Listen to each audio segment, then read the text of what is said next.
Okay, thank you all to this 8th session of Meet the Oracle Masters, the online series.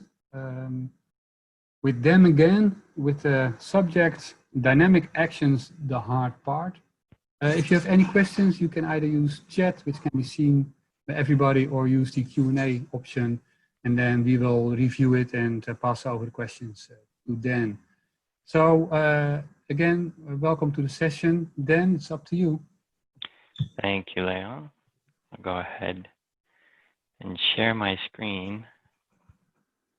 And before I get going, I just want to turn on video briefly here, just to say hi, everybody, before I turn it off again. I'm coming to you today on my backup internet connection because Lightning took out my primary connection, so we're not going to show my video stream just to save on bandwidth. Okay, I assume everyone can see my screen, so we will go ahead and get started. This is Dynamic Actions, the hard parts. So normally when I talk about dynamic actions, I like to start with the basics and walk you through sort of my process for thinking them through and all that kind of stuff, but I am not going to do that today. I'm sort of assuming you have a basic working knowledge of dynamic actions. If you don't, no worries, you can still get that just after this talk. I have a couple links here. The one on the left is to a little workshop I put together, 3-part series that can help you learn about this stuff. And on the right is the talk I did just 2 weeks ago as part of this series on JavaScript concepts. So check those out if you're not yet familiar with dynamic actions. So for me, the hard parts of dynamic actions come down to really these 3 key areas. You need to understand how DOM events work. You need to know about and know how to leverage the JavaScript hooks that are built into the dynamic action framework. And then lastly, you need to be able to use and be able to properly debug Ajax in Apex. So today what we're going to do, I'm going to talk about these concepts, these areas with a few slides, and then really I'm going to shift gears. We're going to do a live demo where we're actually going to spend the majority of our time sort of putting this stuff to use, and hopefully that'll be a bit more fun than slides. And of course, we'll get you the slides after the talk that you can use then for review. So let's start with understanding DOM events. Hopefully everybody here is familiar with HTML. That's the markup language that our browsers use to render web pages. And of course, then we have the document object model. Now, the document object model is just an in-memory representation of that HTML web page. And the neat thing about the in-memory representation is that we can manipulate it, and the changes are immediately reflected in the web page. And the other part of the DOM is just a set of APIs that we can use to manipulate that memory structure and make those changes. So the way this works, we have the HTML document, and you can see that it's hierarchical in nature. So we have the HTML at the top level, beneath that the body, and within the body a paragraph tag and a div. The paragraph has a little text, and then the div has an image.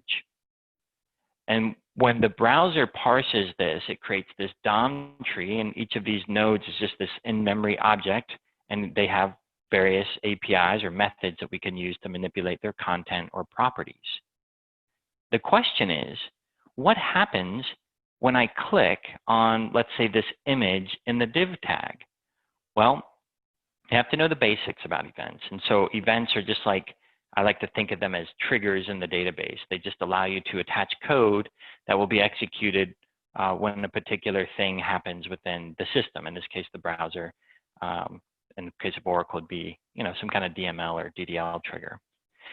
So browsers are automatically going to fire all kinds of events as users are interacting with your web pages, but it's important to note that you can actually trigger your own custom events as well.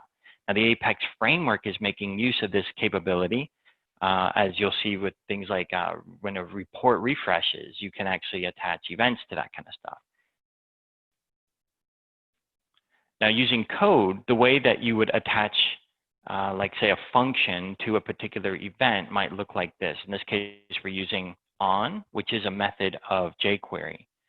So here we have what looks similar to a basic report in Apex, where you're going to have rows, and maybe in the rows you're going to have a button like click me. And then there's some kind of other button. It might be a search button or whatever. And what it's going to do is refresh the report. And so here I'm using jQuery, and I'm selecting these buttons. And implicitly, then they would have this class report dash button. And I'm using the method on, and I'm saying when the click event occurs, then execute this, what we call a callback function. So the way that you can visualize this is like this, right? You have the document. Within the document, you have a region container, which is sort of around this region. You have the table, which is the actual part we're looking at here. And then the table has rows. The rows have buttons. And now the buttons are yellow because you're visualizing you've placed event listeners directly on those buttons. But what's going to happen is someone's going to click this refresh report button, and that's going to bring in new rows with new buttons. And the way you can visualize that is like this. You now have no more event bindings on the buttons because new content was brought into the DOM. So if you try to click on any of these buttons, they will no longer work. Now, if you know a little bit about how events work, you can do things a little bit differently. So the neat thing about when you click on a particular image in a web page is that the event just doesn't fire on that particular element, but rather it goes through sort of a journey through the DOM. And this is something known as the DOM event flow. So let's say you have a web page with a table and a table row and a table data element, and someone clicks on the table data element. Well, what actually happens is the event starts all the way at the top of the window, and it starts traveling down to what was clicked in what's known as the capture phase. And eventually it travels down, it gets here, and then it executes any event handlers here in what's known as the target phase. And then the event travels back up in what's known as the bubbling phase. And most of the time that we're working with events and common event bindings like the one you just saw, we're actually working with the bubbling phase. You can programmatically target other phases, but it's almost never done. So why should you care then, right? Well, the neat thing is you can use this knowledge to do a technique called event delegation. And the way this works, so we have our old event binding behind here now, and here's a new one using event delegation. Rather than select the buttons themselves, in this case, I'm starting with that report wrapper or the region container, right? So I place a single event binding here. You can visualize that up here now, not on the buttons directly. And I'm saying on click, that part doesn't change, but now I have a new second parameter. And this is what we had before for the buttons. So I just add a new second parameter. Now the callback function becomes the third parameter. And the way to read this is, when you click on the button, we know that that event is going to travel up to the row in the bubbling phase, up to the table, and up to the region container where we have the listener. So what the listener now does, it interrogates the event when it arrives at this level, and it says, hey, where'd you come from? Did you come from that report button? If so, I'm going to fire this callback function. So that's how event delegation works. And as you can see, it's a little bit complicated with code, not terribly so, but you don't even have to go to that level because this is actually built into the dynamic action framework. You'll see it at the parent level for dynamic actions, and it's under advanced. This says event scope, and you set it to dynamic. Now, when you set it to dynamic, it gives you this option to specify a static container, which you can specify, but you don't actually have to. It'll default to the document, meaning it's going to place the single event listener at the very topmost part of the DOM tree, and then wait for any events to get there. And they will eventually get there, so you don't actually have to specify anything. So that's a neat little trick. Let's move into the JavaScript hooks. So of course, the dynamic action framework is very powerful, but it can't do everything that you can do with JavaScript. And rather than just have you say, okay, we've reached the limits of dynamic actions, now we have to go to JavaScript, the creators of the dynamic action framework built in lots of little hooks so that in those instances where you need a little JavaScript here or there, you can still leverage the framework and just select the right thing to get you to where you can use a little bit of JavaScript here or there without having to go to pure JavaScript. Of course, these do require some knowledge of JavaScript in jQuery to be able to properly use. The most common places you'll find them within the framework, if you're looking at the parent level, is in the when and in the client-side condition portions. And if you're looking at the actual actions or the child level, you'll see these in the identification and affected element portions. So let's take a look at some examples. So starting first, we're at the parent level here, and we're looking at the events. So the most common events folks are going to choose are things like change, click, and page load. Those are the most common. But what if the event you need isn't listed? No problem. You can set the event to custom, and that'll expose this custom event field, and you can just punch in the name of any event that you want. A lot of people don't know you can also do a space-delimited list of event names and listen to multiple events at the same time. Going further down, the selection type is next. So most often people are going to select items or button, right? You're listening to the change of an item or the click of a button. But what if you don't want to work with a standard Apex component? Again, no problem. They give you a couple of options to work around that. The first of which is the jQuery selector. So provided you know how to write a jQuery selector, you can just punch one in down here. And the other option is JavaScript expression. And this one's even more powerful than the jQuery selector. If you see, most commonly, it's probably used just for things like document, which is pretty neat and useful. But if you look in the help for this particular item where you type in the expression, you'll see that they give you this neat little example down here. And so if you put that in here, what this is saying is start by selecting all the divs with a class of alert, and then go up to their parent. So this will return a jQuery object with all of those elements, but this is something you can't do with a jQuery selector. So that's why the JavaScript expression is just a little bit more powerful than jQuery selector alone. Okay, moving down now, we're still in the parent dynamic action, but moving down to the client-side condition, most often the common ones you'll see are item equals or does not equal value. And of course, for that, you'll select the item and then put in the value.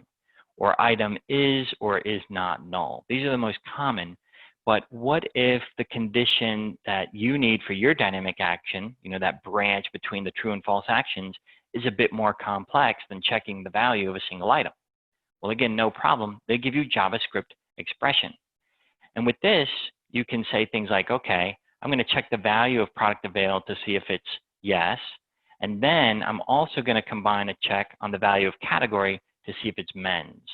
And so if these two things are true, then we'll execute the true actions. Otherwise, we'll execute the false actions. And the neat thing about the JavaScript expression is that this is a simple expression. It just has to resolve the true or false, but they can also be rather complex.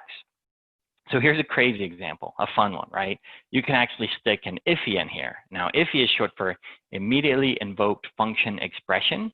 And you can see syntactically it's a little weird, but here I have a function where I can declare variables, I can have conditional logic, I can do all kinds of neat stuff, as long as at the end I'm returning a Boolean, which is what I'm doing down here.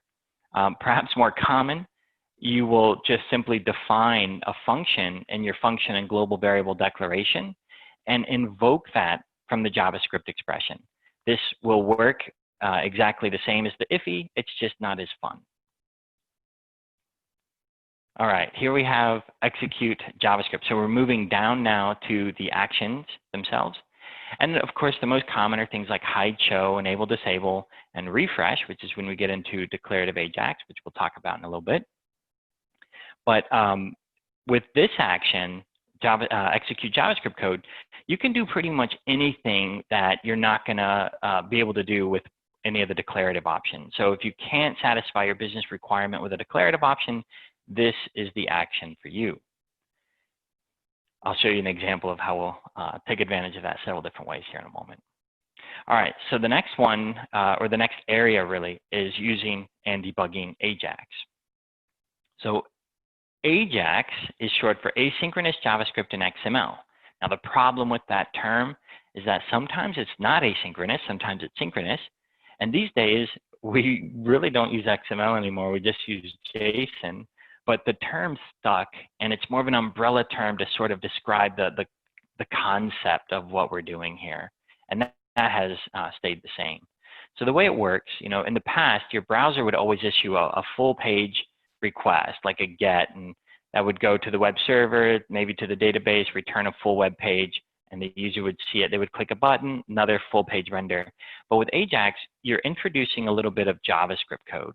And the JavaScript code can issue its own HTTP GET, right? Rather than the browser, the JavaScript will do it and get some data, perhaps from the database. Eventually, the web server will send back an HTML fragment, perhaps some JSON data.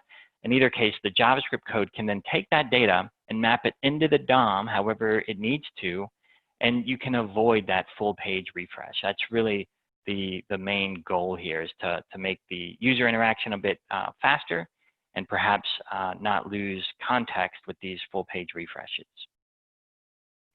Now, Apex makes Ajax far easier than it would normally be. The reason being that we don't have a middle tier, really. It's just sort of a pass-through middle tier.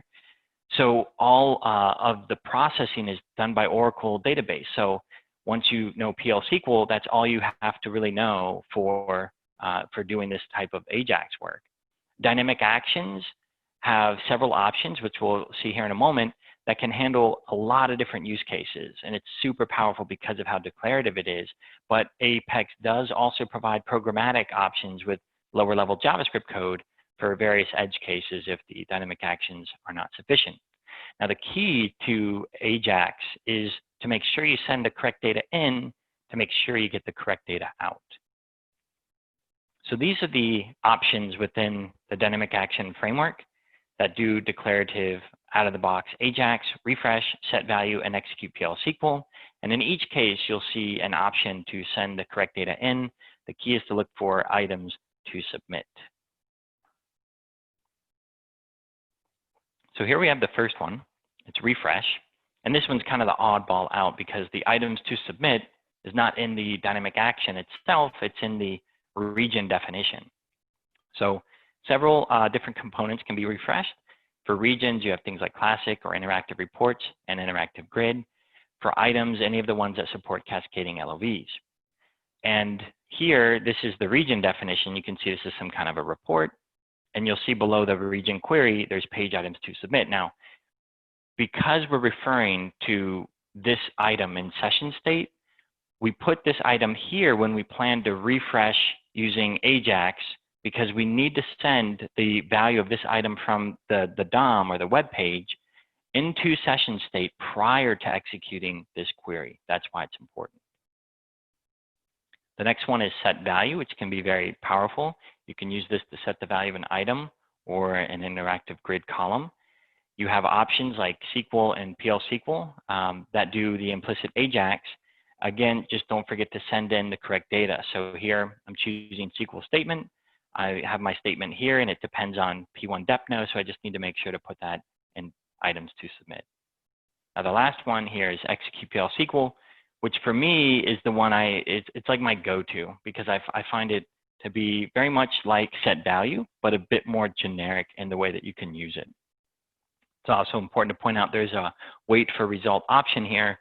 So if you want to wait for the result before going to the next action, and your true or false actions, and you can just enable that, which it does by default. And again, here you have page items to submit, but you also see page items to return, and this is what makes it a bit like set value, because if I do this select into, in this case, I'm selecting into a bind variable, then this will take from session state when the query is finished executing, whatever is here, it will take from session state and then map back to the DOM, which can be really powerful. Now, the way that you would debug your Ajax stuff is using your browser's developer tools. So if you open them up, and these days I'm a recent convert. I used to advocate for using Chrome. I've actually, in the last couple of weeks, switched to using Microsoft Edge. And I know some folks may cringe when I say that, but the cool thing is actually it's based on the same code base now as Chrome. It's just a little bit more lightweight, which is nice. So you go to the network tab, and then you can filter on XHR, which is short for the XML HTTP request object. Just read that like Ajax. So it defaults to all, but that might be too many things going on here. So you can filter that down to just the Ajax requests. And you can see the one here. Maybe you click on that, and then you can see the headers. And you can scroll through this and see some data which can be useful for debugging your Ajax. All right, let's get in to the live demo portion, where we'll spend the majority of our time today. So I'm in my Apex workspace on apex.oracle.com, and I'm going to create a new application. We'll start from scratch. We'll call it employees, and I'm going to add a basic interactive report to this page. Again, we'll call the page employees, and I'm going to base this on the employee table, on the emp table. Go ahead and create that application. And we're off to the races. Let's get logged in here. You can see my beautiful app with our report on employees. All right. Now, what I want to do today is add a column to this report that will allow, let's say, managers to very easily give maybe annual raises to their employees. That's a thing, right? I think so. Anyway, so we'll add a column here, and we're going to add some button like give raise, and we're going to make it really easy for them to do this. Okay, let's get started. So the first thing I need to do is go into the report, which is currently based on a tabular view. I'm going to switch that to a SQL query so we can add on to this query, and I'm just going to say null, and that's going to be the give raise column. And now if I open up my columns, I'll see this new give raise column, and I can see that I have this ability here to specify an HTML expression which I can use for my new button. Of course, I don't know how to make a button. So for that, we go to apex.oracle.com/UT for universal theme. This will take you into the universal theme demo app. You can also install this into your Apex workspace, but I like coming here. It's more convenient. But what you want to do is go to the reference section, the button builder. And the way this works, it shows you a button and gives you the code to make it, and then lots of options below to configure it. So I'm going to configure my button. We'll make it say give raise. And I want to add an icon, which will be dollar bill. And we'll make it hot. Why not? Now this is going to go in a report, so maybe I'll make it tiny. And the other option that's good, it looks weird here, stretch, but it looks better in an interactive report. All right, so here's my code. I'm going to grab all of that. I'm going to come back to my column. We'll save that and give it a go. Beautiful. Now our button just doesn't do anything yet. All right, let's bring that to life. So what I want to do when someone clicks that button is I want to show like a modal region here, and it's going to have the amount of the raise and then a submit raise button. Okay, so I need to create that first.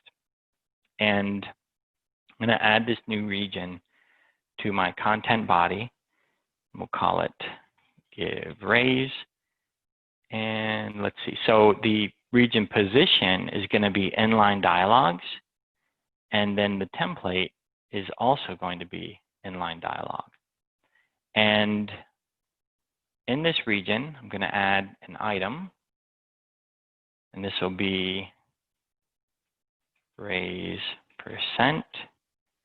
And text field is fine. That looks fine. Okay. And then the next one, I'll create an item button. And we'll say submit raise. Okay. So this is what I want to show.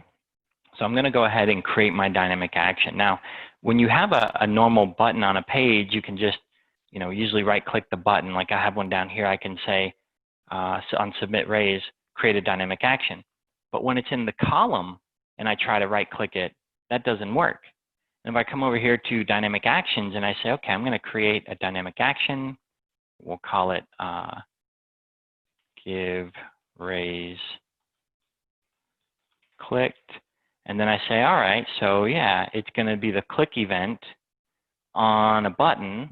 And the button is, well, again, I don't have give raise here because it's in a column. So this is where, you know, if you don't know how to leverage the JavaScript hooks in jQuery, you kind of hit a dead end with the dynamic action framework, but it doesn't have to be.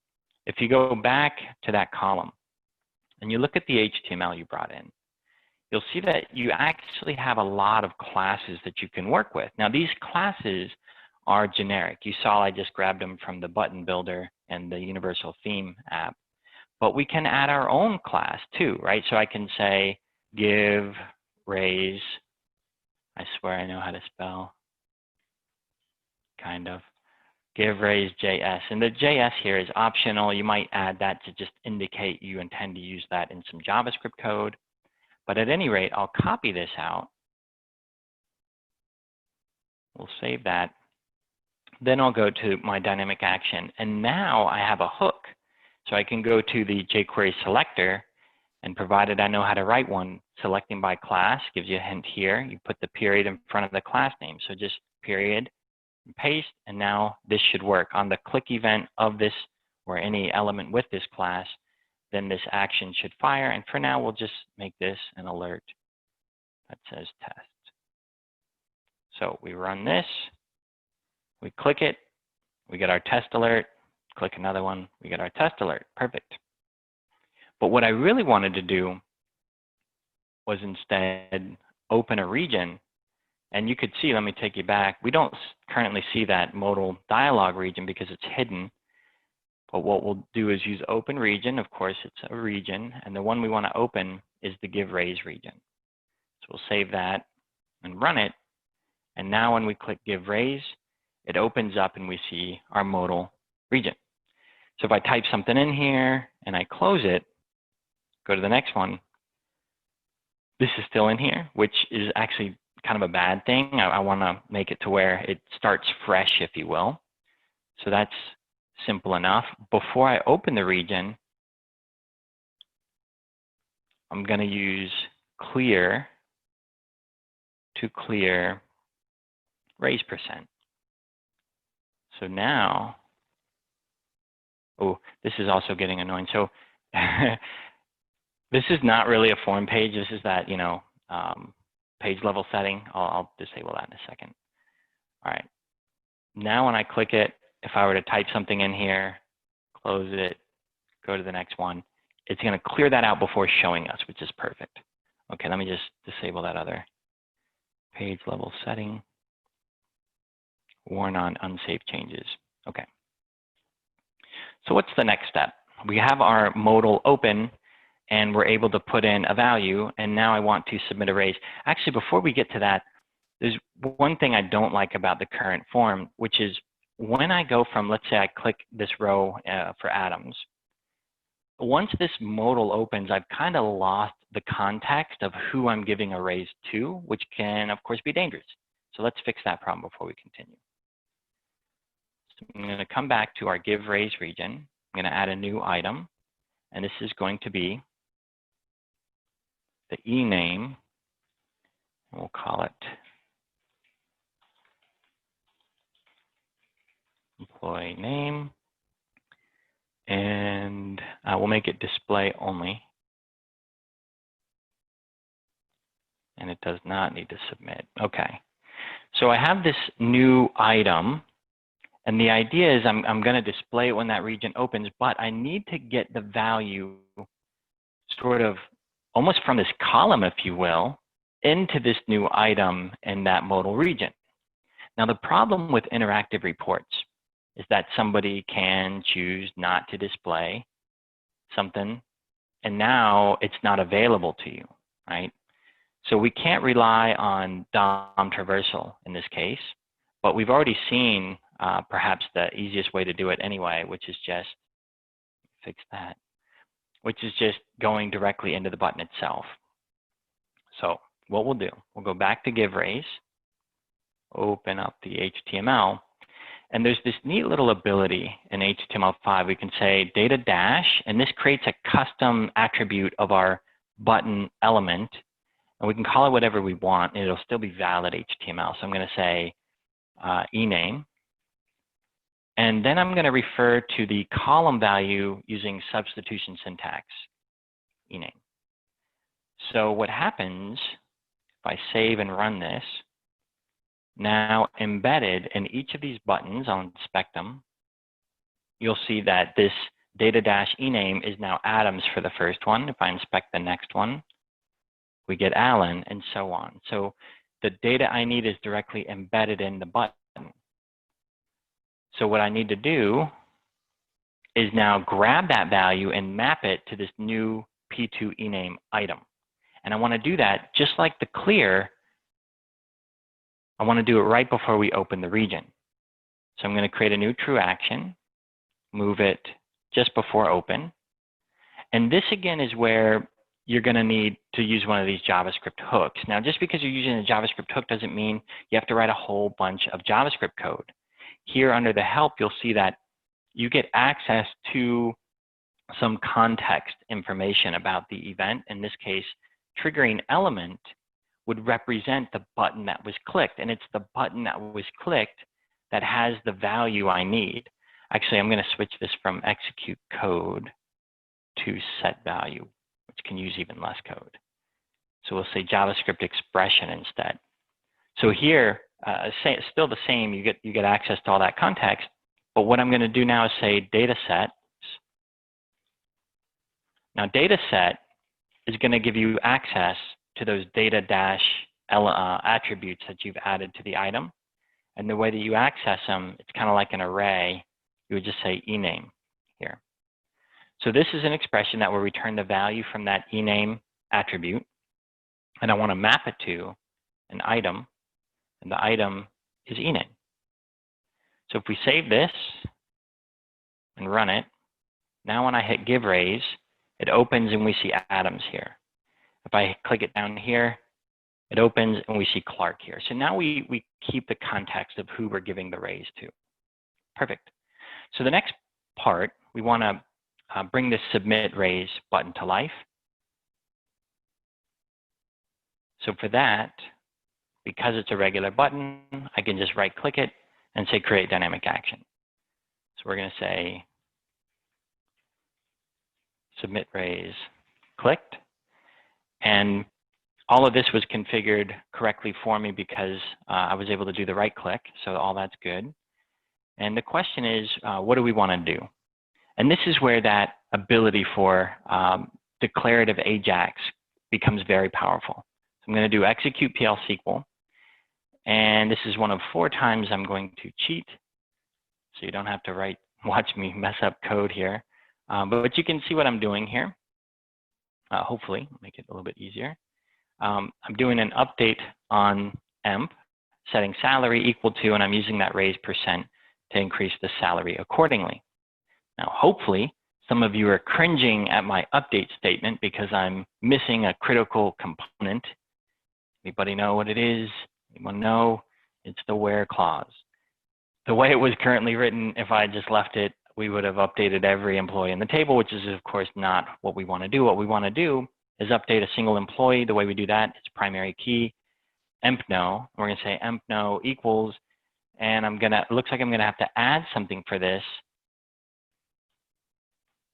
which is this item P2 empno, which when I created our the give raise region, I created ename and raise percent, but I didn't know I would need this one yet. So I'm going to grab the name here and we'll just validate it.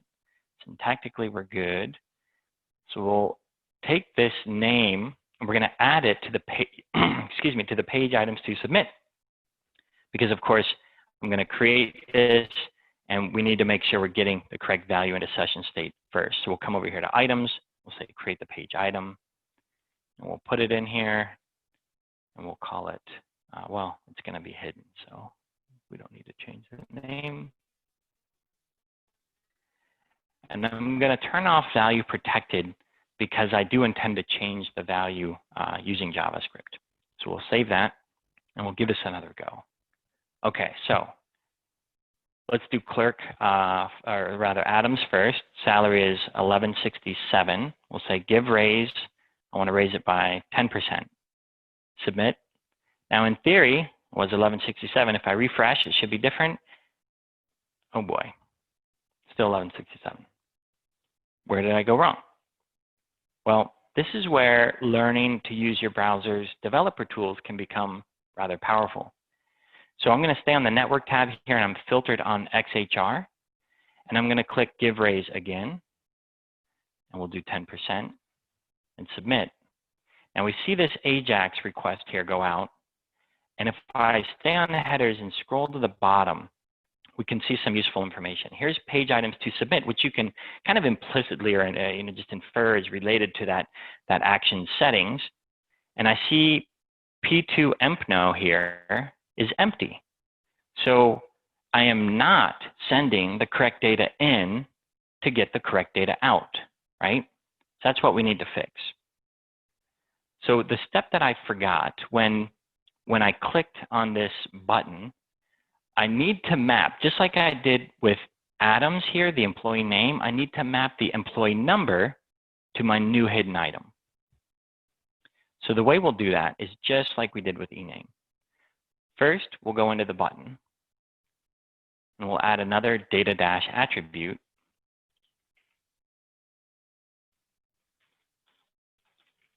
For empno. Then we'll go to the give raise clicked action, which does the clear and the set value. Now this set value is very close to what I need for the new one. So I'll duplicate it, and then I'll just change ename to empno. And rather than map it to the P2 ename item, I'll map it to the P2 empno item. So now we try this again. We open our dev tools, so we're capturing the network traffic. We try to give Adams a 10% raise. We inspect down here. We see now the primary key did get submitted. So in theory, if I refresh the page, it was 1167.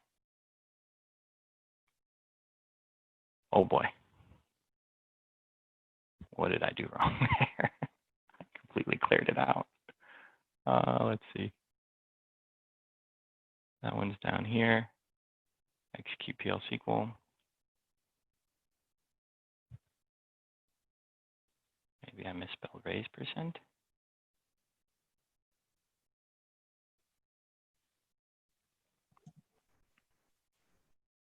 Did you add the value of empno?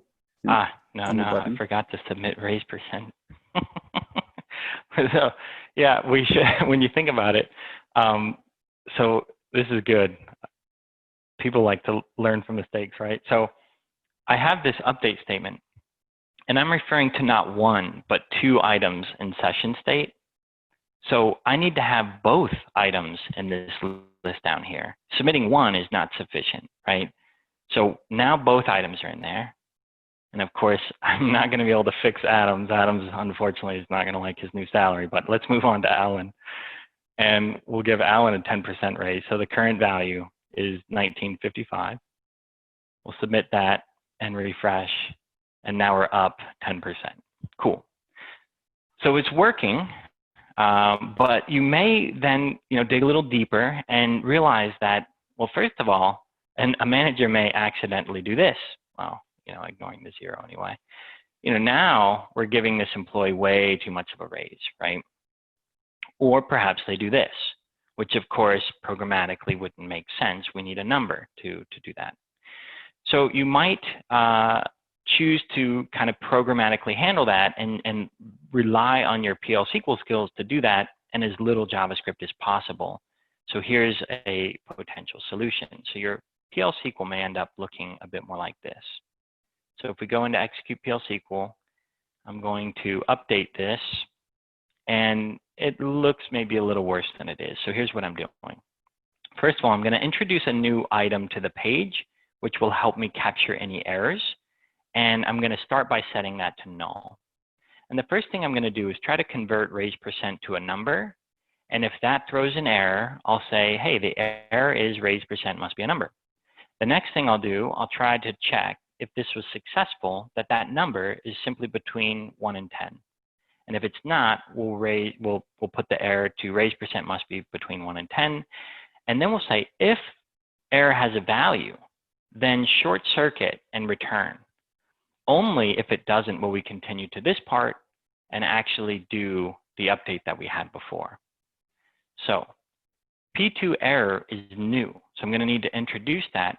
But this one's different than the ones before, which we're going into session state. This is one that I want to bring out of session state and map back to the DOM.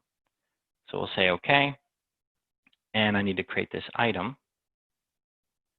And like empno, it's going to be hidden and not protected. OK.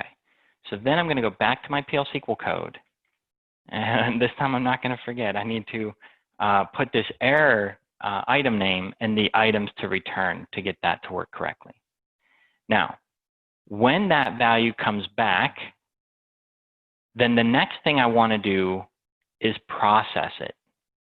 Now, here's where we have an interesting problem, if you will, because I kind of want to fork in my logic at this point. I want to say, if error has a value, then, display the error. And if it doesn't have a value, if everything was successful, then I want to do a few things, like close the region, show a success message, refresh the report. But the problem is, I'm in the true actions portion, right? I think, oh, maybe I'll come here and do something conditionally, like fork the logic. But forking the logic doesn't happen at this part of dynamic actions. It happens at this part. This part creates true and false. When you're here, you're locked in a single code path. So how can we get around this? Well, it's actually not terribly difficult, provided you know how the events work in the DOM. There's a nice, easy workaround. And of course, you all know how events work in the DOM now, right? So it's quite simple. What we'll do is use a very easy execute JavaScript. And I'll paste this in. So you can see what I'm doing, and I mentioned this earlier. You can, the browser is doing all kinds of events in the DOM all the time, but you can do your own custom. So the Apex team is doing this, but you can also do it. So what I'm doing is a custom one where I'm saying, at the document level, just trigger after give raise, right? This doesn't exist in the DOM really, but that's the event I'm going with. We don't need to do that on page load. So I'll save that. Now, the reason this is powerful is that I can then create a new dynamic action. And I'll say, after give raise event. And now, so we have all these events that are declarative, but now I can leverage this custom event, paste in my custom event name, and then use the jQuery expression to specify the document. Right, so that's where I'm going to listen for this. And of course, because now I'm at the top level again, I have the ability to create that fork in the road. So I can use one of these declarative client-side conditions, and I can say, if item, let's see, if error is null, that means no error occurred, and we can go into the true path. If an error did occur, we'll go into the false path. So what do I want to do here? Well, if an error did not occur, true, then I want to show a success message. And the next thing I'm going to touch on here are just some of the APIs that are built into Apex. So there's a JavaScript API, and the way you get there, kind of like Universal Theme, this app had a shortcut. This one does too. You just go to apex.oracle.com/JS-API, and that'll take you here. And when you're here, you can start to learn about some of the various APIs. And the one I'm using here is Apex Message. And you can see it has things like show page success or show errors. And you can just click on these to get an idea of how they work, what the parameters are, and even some code examples to get you going. So in the case of success here, what I'm doing is using show page success to say the raise was submitted. And I don't want to do that on page load. And of course, with false, I'm going to map the error in. So the way that works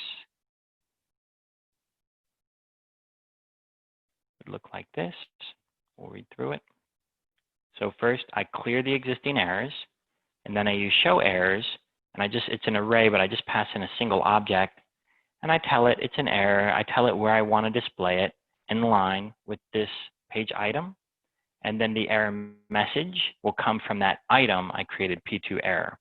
And the unsafe here is just in case it was a user-supplied error, it would escape it for us, but that's not needed here. Again, I do not want to do that on page load. All right, so let's save this and give it a go.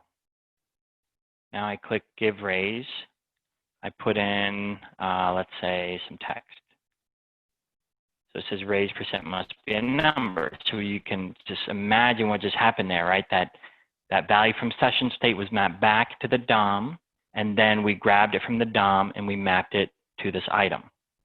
If I put in a value over 100 or 10, I think it was, yep, then we get that error. But if I put a value in that's appropriate and we click submit, now we get raise submitted.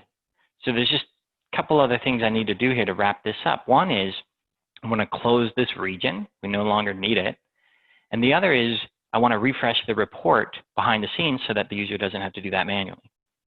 So in the true or success path, I'll add another action, which will be to close region. And that will be the give raise region. And then finally, we will refresh a region, which is the employees region. Excellent. So we're tying it all together, right? I'm going to give Blake, which is 2151, a 10% raise, 10%. We submit, success, close, refresh, everything worked perfectly. Except I go to give the next person a raise. Oh boy, my button stopped working. Can anyone guess what went wrong? We talked about this when we talked about event delegation, how you can put event handlers directly on a button. And if you do that, and then you refresh the report, you have new buttons without the event listeners you had before. So the easy workaround for this is to use event delegation. And so where I put my give raise clicked listener, this was a direct event binding. But remember, they make it really easy to use event delegation to switch this from static to dynamic. And you don't have to specify anything. It'll just default to document. So now I do one employee. We'll do Blake again. Blake's, or Alan. Alan's rather lucky. All right, so Alan's got the raise. Now I go to the next employee, Clark, and it opens just fine. So that's a necessary step. If you're going to refresh sort of the things that you're clicking on, you'll likely want to leverage event delegation and listen higher up in the DOM.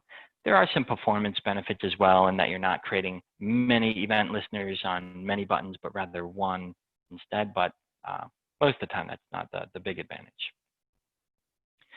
Cool. That is the live demo portion. So just to wrap things up, if you'd like to learn more, I have these links here, again, to the workshop, as well as the previous talk I did a couple weeks ago as part of this series. I'm going to put these slides up.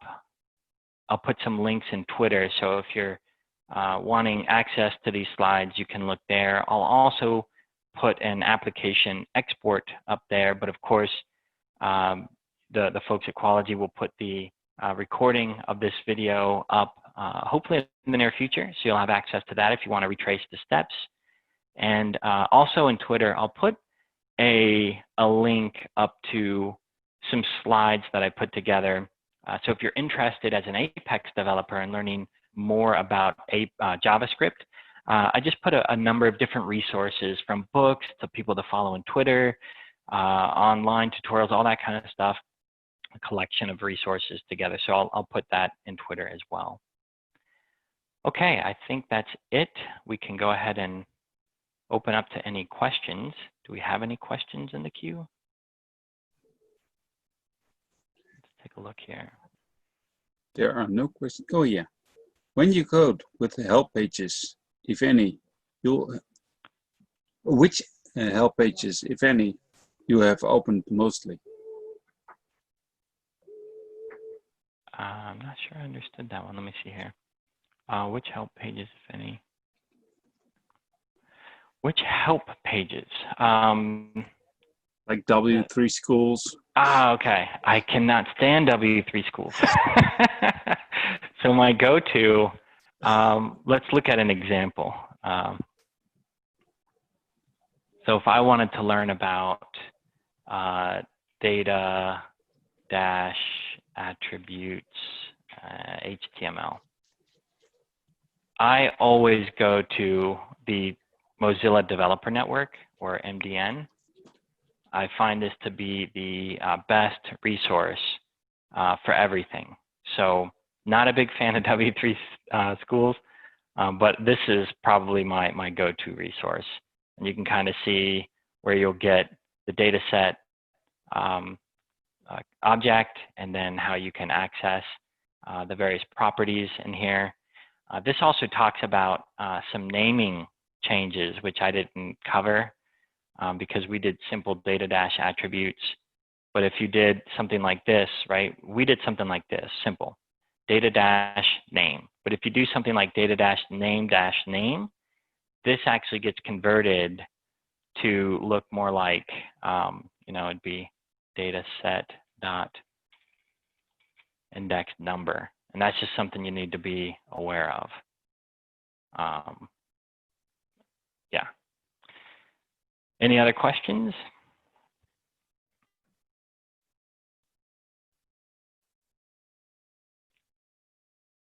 Okay, cool. Well, thank you all very much for attending. And I don't know if, Leon, you want to show the schedule? I didn't have it handy here, but the schedule for the next events in the series. Sure. You can see the screen, I think. Thank you very much, Dan, for presenting this to us. It was very helpful with all the examples that you gave us. And indeed, your last session is available at the moment, and we will load up this video as well in the next week. The next session next week is with the Andy Rivenes on Oracle database in memory with examples. So you're welcome to join us there as well. Again, Dan, thank you very much. Hopefully in the near future we will have maybe a third or a fourth demonstration presentation from you, because I think it's very insightful for everybody joining us. Thank you again. Thanks for having me.